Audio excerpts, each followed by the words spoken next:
It was slow, driving in the thick fog. The headlights on dip only illuminated a meter at most in front of the police car. The windscreen was continually misting up, and Ray knew this was going to be a long night. Jody could sense his annoyance. So why have you got it in for me? I haven't. Miserable bitch. Isn't that what you used to call me? No. She could tell he was lying. That's not what I heard.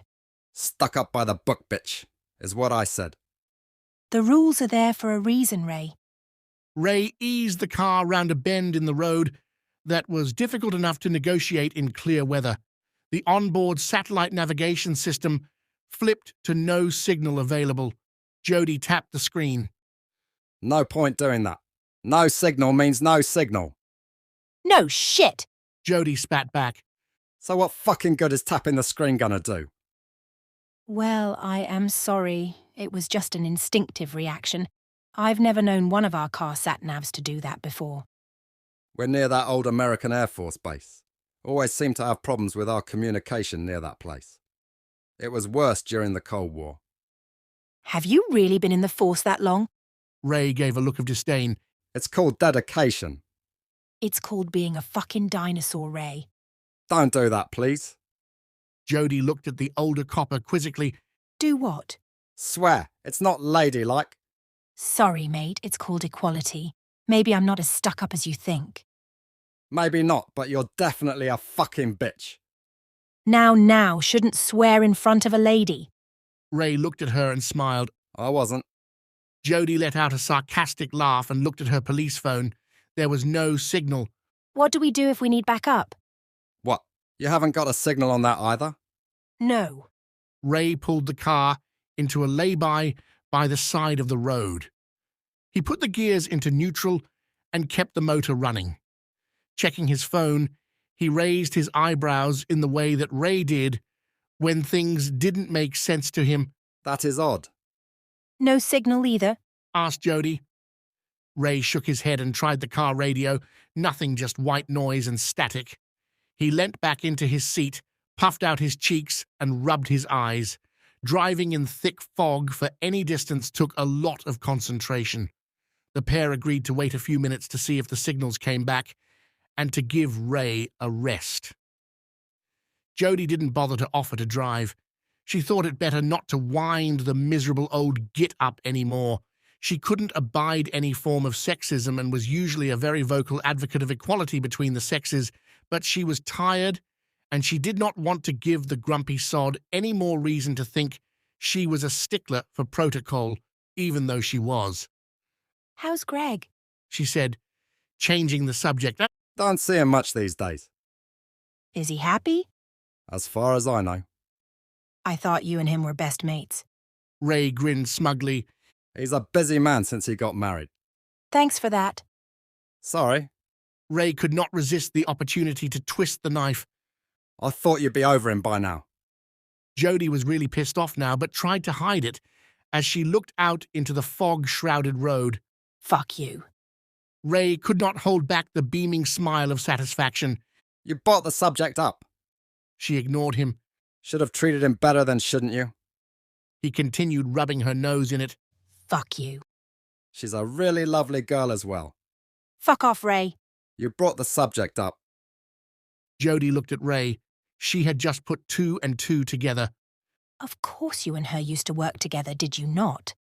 So? It was you that fucking introduced them, wasn't it? Ray tried his best to lie. No. Don't fucking lie. Ray snapped. You're such an uptight, controlling, petty and suspicious-minded little person. He ended up getting off on the fact he was cheating on you. Jody was fighting to keep it together. She was torn apart inside. She loved Greg and he had broken her heart and she still ached for him. Even after over a year, she composed herself. Ray was enjoying this and she was not going to give him any more satisfaction from it. I can't help the way I am. Normal people call it being organized. You drove him away. He didn't have a problem till you led him astray. Blame anybody but yourself, yeah? You should look closer to home. She sat silent, refusing to discuss it any further. Ray put his foot on the accelerator and moved off.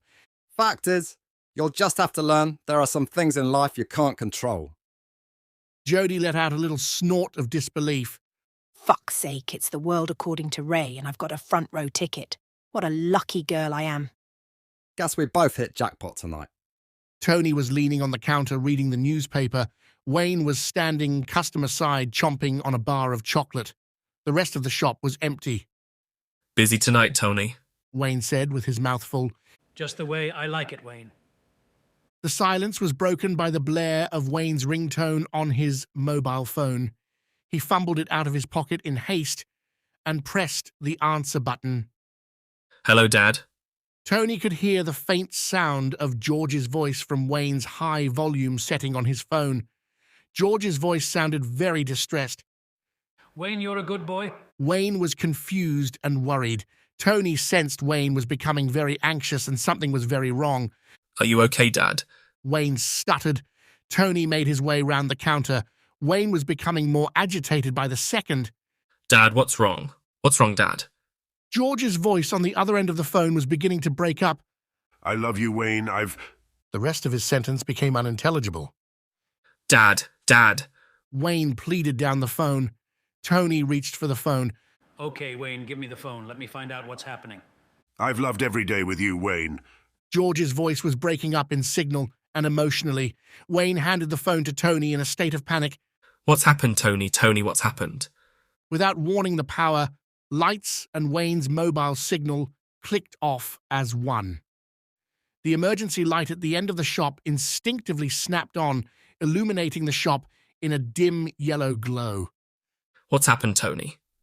Wayne's voice quivered. Tony had always learnt the importance of staying calm.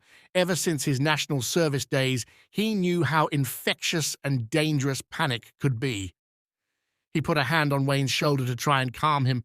Don't worry, Wayne, nothing to worry about. Just a power cable gone down somewhere, that's all, I should imagine. Do you think so, Tony? Yes, Wayne, nothing to worry about.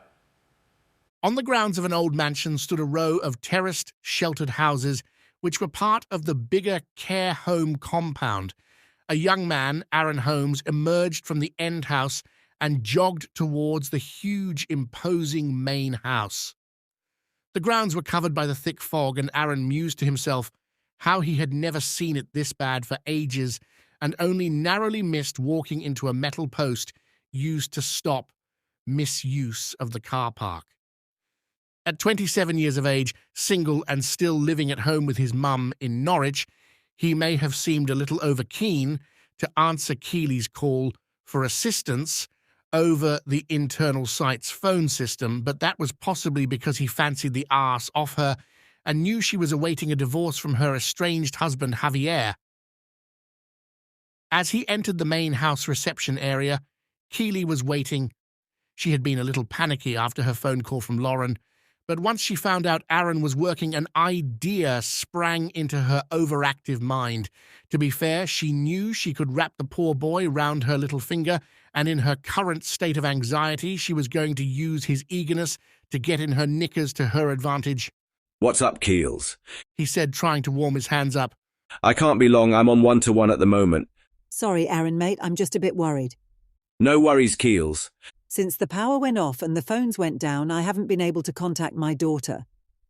Aaron had not heard the end of Keely's sentence. He had his ear cocked to a strange, incessant, repetitive banging somewhere outside. The secluded nature of the site meant strange countryside noises could often be heard at night, but this one was different. This one had an eerie monotony to it, and it sent a little shiver down Aaron's spine. He was a city boy, and the countryside at night still gave him an unerring, uncomfortable feeling. It was the stillness, the quietness, and yet every sound seemed alive and ominous. That twat of an ex-husband of mine, continued Keely. Sorry, Keels. He interrupted. What the hell's that noise? Can you hear it? What noise? Listen. Keely, annoyed at Aaron not listening to her, but to something supposedly far off in the distance outside, listened. The banging had stopped. What noise? She repeated. Sorry, I thought I heard something you were saying. I haven't been able to.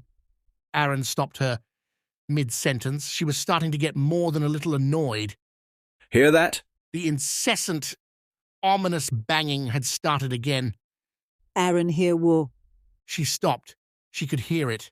She had lived in the area for the past 12 years and never heard anything like it. That's a bit odd. Where's it coming from? The impromptu road sign stated clearly, "Road closed," which confused Ray because he always knew if any roadworks were being carried out at any given time in the vicinity and it was not a bona fide council highways board. Ray stood shining a torch up the fog-shrouded road. Jody appeared at his shoulder, making him jump slightly. If the road's closed, where's the diversion? Asked Jody. Ray ignored her and began walking past the sign and up the road enveloped by the fog. Jody waited, a little frustrated at Ray's attitude and not knowing whether she should follow him or stay with the car. I'll wait here then, shall I? She muttered sarcastically under her breath as Ray's footsteps receded into the distance. Jody stepped back towards the car and leant against the bonnet. Just her bloody luck being stuck out her with him, she brooded, but the distant, repetitive sound of pounding soon shook her from her sulk. She looked around her, trying to gauge the direction, but out here, sound could be deceptive. The sound of Ray's footsteps grew as he emerged from the fog. Can you hear that?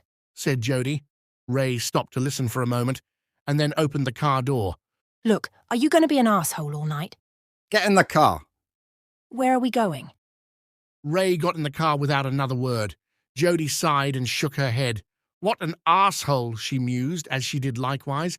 The shop was in total darkness except for a green emergency exit sign above the fire exit door and a red, flashing LED light from the PC battery backup power unit under the till, which also emitted an annoying beep every so often. Tony and Wayne stood by the till awaiting developments. Wayne's anxiety levels were still rising. Tony felt sorry for the boy. I'll give it 10 minutes, Wayne, and if I haven't heard from Janeth, the owner, I'll walk you home if you like. I want to wait for my dad, Tony. Do you think he's okay? You're worrying unnecessarily, Wayne. Everything's going to be okay. How long do you think it will be before the power and phones come back on Tony? I shouldn't imagine it will be long. Stop worrying. Tony offered a smile of comfort, but the truth was, Tony was getting a little unnerved himself. He had to admit it was odd, and when the eerie rattling noise began to emanate from outside the back door of the shop, it sent a cold chill down Tony's back. He normally would have put it down to the wind, but there was no wind. The rattling got louder as if right outside the door and then faded, as if whatever was making the sound had moved away. The noise began to get louder again, and this time a nervous Wayne noticed it for the first time. Was that Tony? Probably just a local cat scavenging for food. The rattling was again tight outside the back door. Both Tony and Wayne were more than a little freaked out. Wayne began to fidget nervously. Tony smiled, trying to put him at ease. The rattling again began to fade. Tony smiled. Told you, Wayne, just a cat. Just then, the back door burst open and Tony jumped out of his skin and let out an instinctive yelp while Wayne dived to the floor in terror and hid behind a shop fixture. Janeth Dilshan, the owner, entered through the door carrying 2 boxes, one stacked on top of the other. He laughed. Sorry, did I make you jump, Tony? What on earth made you think that Janeth? Was that you making all that noise? Janeth viewed Tony quizzically. What noise? He then noticed Wayne's feet sticking out from behind a fixture. Hello, Wayne. How are you today? Wayne clambered up from behind the fixture and held a hand up to Janeth. I'm okay, thank you, Janeth. Just worried about my dad. Have you seen him on the road? Not being funny, Wayne. I haven't seen much on the roads tonight. The fog is dreadful. Can barely see a thing. With that, Janeth drifted into the back storeroom with the boxes. Ray and Jody sat in uncomfortable silence as the patrol car negotiated the country lane. It felt strange without the intermittent chatter of the police radio. Ray slowed to negotiate a sharp bend leading into the village of Altrincham-on-Sea. Jody instinctively looked at her police phone attached to her protective vest to check for a signal. No signal. Still no signal. She mused. No? Commented Ray. No! Always like that round here. Why do you think it's to do with the airbase? My old staff sergeant used to reckon it was strange things happening at the old airbase. But this is just genuinely a dodgy area for a signal. Ray pulled the car up to a gentle stop in a muddy passing place and checked his phone. He had the same response. No signal. What do you want to do? How do you mean? I mean, do we go back and report it, or… Ray cut her short. Like I said, it often happens round here. For what reason, I don't know. But it's not a problem. I'll stop at the garage up the road, fill up, then we'll make our way back. Ray gunned the motor and edged his way back onto the road. Trying to get rid of me already? Whatever gave you that impression? He commented with more than a little irony. Ain't gonna be a lot happening tonight. He had not even finished his sentence when a dark, ominous shadow flashed across the road right front of them, sending a cold, icy fingers shooting down Jodi's spine. What the hell was that?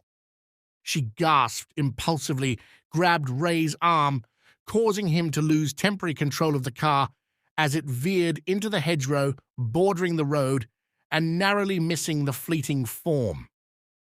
With the car stunned to a shuddering halt, Ray grabbed for his torch, jumped out of the car, and hastened to a large gap in the hedgerow just made by the disappearing shape. Jodi, a little shaken, followed suit. Both gazed at the massive, newly ripped hole in the hedgerow. Well? I think it was a deer. Big deer. I'm sure it had antlers, probably a stag. Scared the shit out of me. You don't say, Grinned Ray. I hope for your sake that there's no damage to the car. That's right, blame me. Well, what the hell made you grab my arm? Being scared out of my bloody wits. You need to show a little more professionalism, Jodi. Piss off! You jumped out of your bloody skin too. Ray vehemently shook his head. No, I'm not having that. I was in total control the whole time. With that, he jumped back into the car. Jodi shuddered as she looked through the gap in the hedgerow, and another chill spiraled down her back. Ray leant out of the car window. Are you coming or what? Jodi hastened to the passenger side of the motor and strapped herself in. The Alfonso residence was an old converted barn situated about a mile from the nearest neighbours, which was great in the height of the summer months in the picturesque North Norfolk countryside, but in the middle of winter, and especially on a night like tonight, it really creeped Lauren Alfonso out, and the way her younger brother Ryan was acting was not helping in any way. They both sat in the dark in the living room lounge, lit by the light of just one candle placed on the coffee table in the center of the room. Ryan sat wrapped in a fleece blanket in a huddle on the sofa, shivering and subdued. Lauren almost maternally stroked his hair. You okay? She said. Ryan nodded. Lauren grabbed her mobile phone from the coffee table. No signal. She could feel her anxiety levels rise, especially as her dad was supposed to come over on Mum's working nights. Where the hell is he? She thought. He was only supposed to be going down to the shops to get Calpol for Ryan. She grabbed the candle off the table. Where are you going? Panicked Ryan.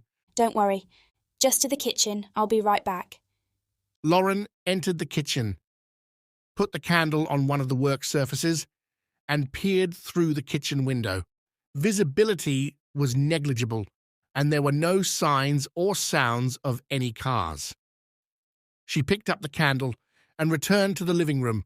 The crack of a window smashing in the adjoining outhouse made Lauren jump, and the candle flew off the saucer she was carrying, and it hit the floor, snuffing out the light. She cursed. Ryan called for her, clearly starting to panic. More noises began to emanate from the region of the outhouse. Someone was in the outhouse. Lauren took deep breaths to control her rising anxiety levels, and she leant down and felt around in the dark for the candle. She knew she'd found it when the still red hot wick stung her hand.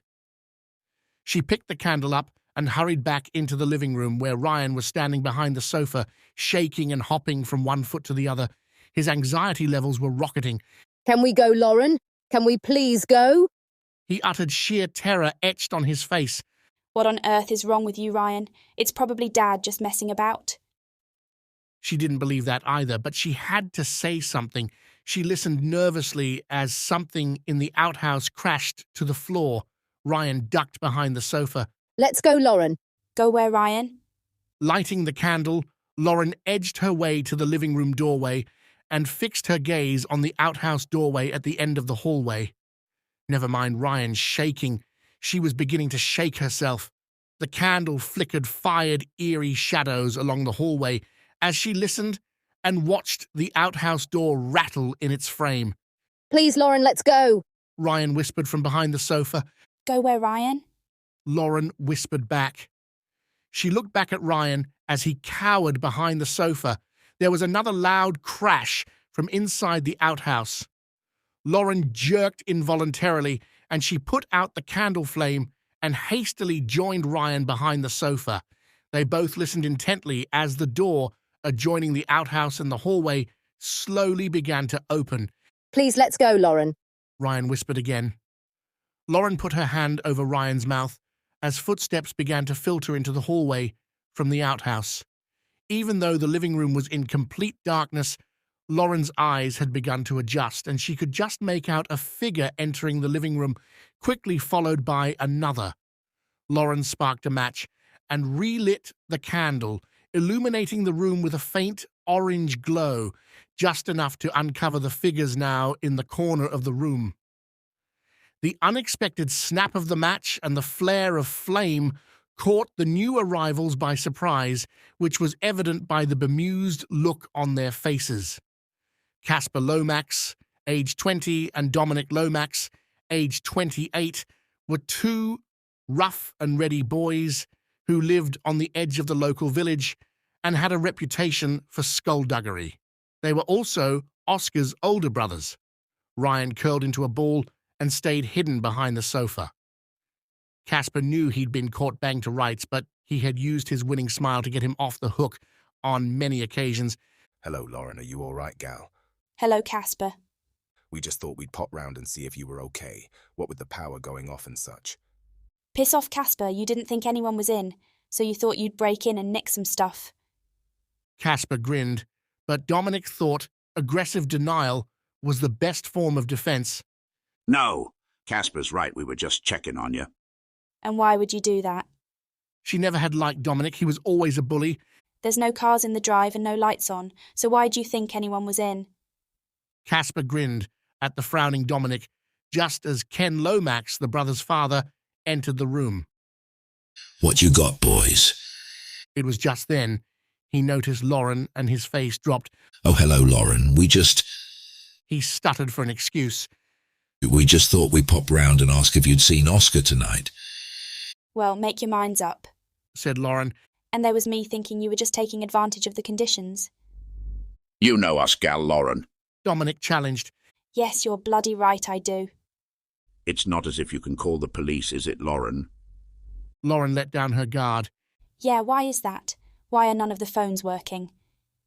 In unison, they all shrugged and gave simultaneous looks of bemusement. Bizarre, noted Dominic. I've never known it before, commented Ken. Perfect for you boys, though, hey? Any excuse to come and see that lovely smile of yours, Lauren. I'm 15, Casper. No. Casper knew she was sweet on him. You've the looks of a 19-year-old and the mature intellect of a 30-year-old. That you have. Dominic and Ken looked at Casper with befuddled amusement. Piss off, Casper, Lauren said, blushing. You fucking worry me sometimes, you really do. Ken interjected to Casper. Casper shrugged. What? Come on, boys, let's go. They went to leave and Ken doubled back. Have you seen Oscar? He said he was coming round for Ryan. Ryan's head popped up from behind the sofa and he shook his head vigorously. Lauren eyed him suspiciously. She always knew when Ryan was lying. Oh, okay then. Ken gave a concerned look. I wonder where the little bugger's got to then. He turned to Dominic as they left. Are you sure he's not in his room? I told you he's not, you old git. Casper gave Lauren a cheeky grin and a wink as they left the room and out of the house. Lauren turned to Ryan. I thought Oscar did come round for you today. Ryan again gave a vigorous shake of his head. No. The small Ford Focus negotiated the precarious, fog-ridden country roads. Ray and Jody sat in silence. Ray checked the car police radio, still not working. Jody checked her mobile on her body armor, still no signal. Nothing, said Jody, bored of Ray's silent treatment. You know, it's all about trust, relationships, working or personal. Should never be taken for granted, though. Ray eventually replied, Sometimes it has to be earned. You could try giving people the benefit of the doubt. Ray shrugged. Depends on the person. You're a cynic. It's called experience. You know what? Jody was jolted from her train of thought by the abrupt stop as Ray slammed on the brakes to the Focus. I wish you'd stop doing that. I wish you'd shut up, Ray said as he unstrapped and jumped out of the car. He had stopped inches from George Holton's van, which had been upturned and laid on its side, with the front end embedded in a tree. The driver's door was wide open, and George was nowhere to be seen. The thick blanket of fog shrouded the area, and visibility had not improved. If anything, it was worse out here, a good mile from the nearest building, the Alfonso place. Get the torches, Ray called. Jody had thought of that already and was by his side in a flash, shining a torch at the van and the surrounding area. Do you recognize it? Ray said nothing and took the torch off her. Could at least have a level of professionalism here, Ray. Stop fucking rabbiting then and check the area. Do you recognize the van? Yeah. Ray finally answered, disappearing into the fog. Arsehole, Jody muttered under her breath. I heard that. Ray's voice echoed from a short distance ahead, though she couldn't see him. Come and have a look at this. Jody switched on her torch and followed the sound of Ray's voice, soon finding herself a few meters off the road and into a ploughed field. Javier Alfonso's car was lying upside down, with the lights still on, and the driver's side door ripped off. What the hell's happened here? Surely if it had been a collision. Ray interjected. Take a look around, he said as he drifted off back towards George's van. God, how she hated Ray. He had the attitude of a pig, and she would be bloody glad when this night was over. Checking the area around the car, she noticed a trail of what looked like blood.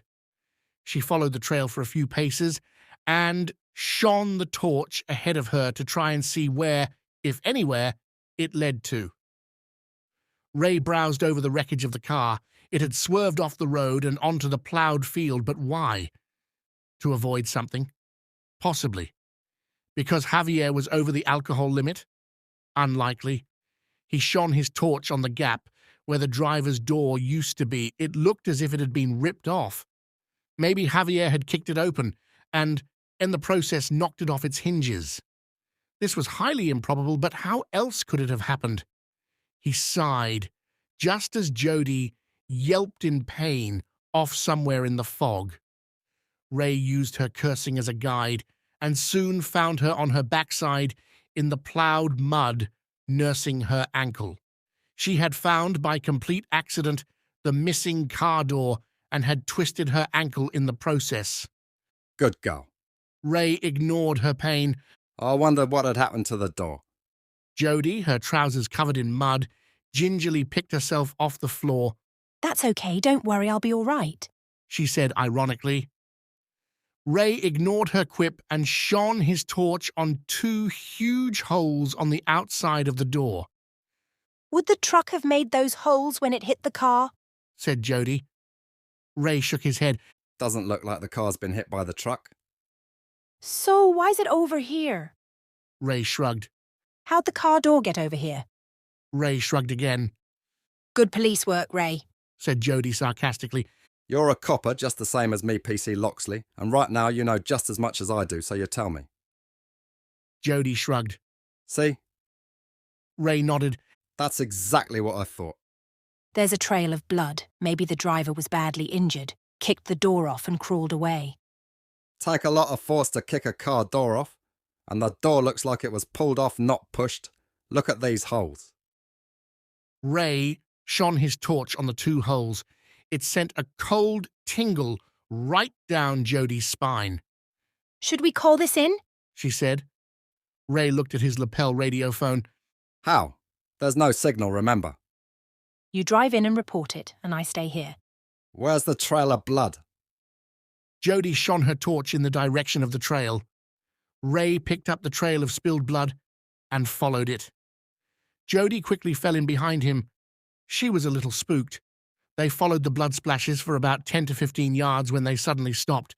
They both scanned the surrounding area, but there was definitely no more blood and no sign of Javier. Odd, quipped Jodi. Doesn't explain what happened to George either. The truck driver. Yeah. Ray started to call out.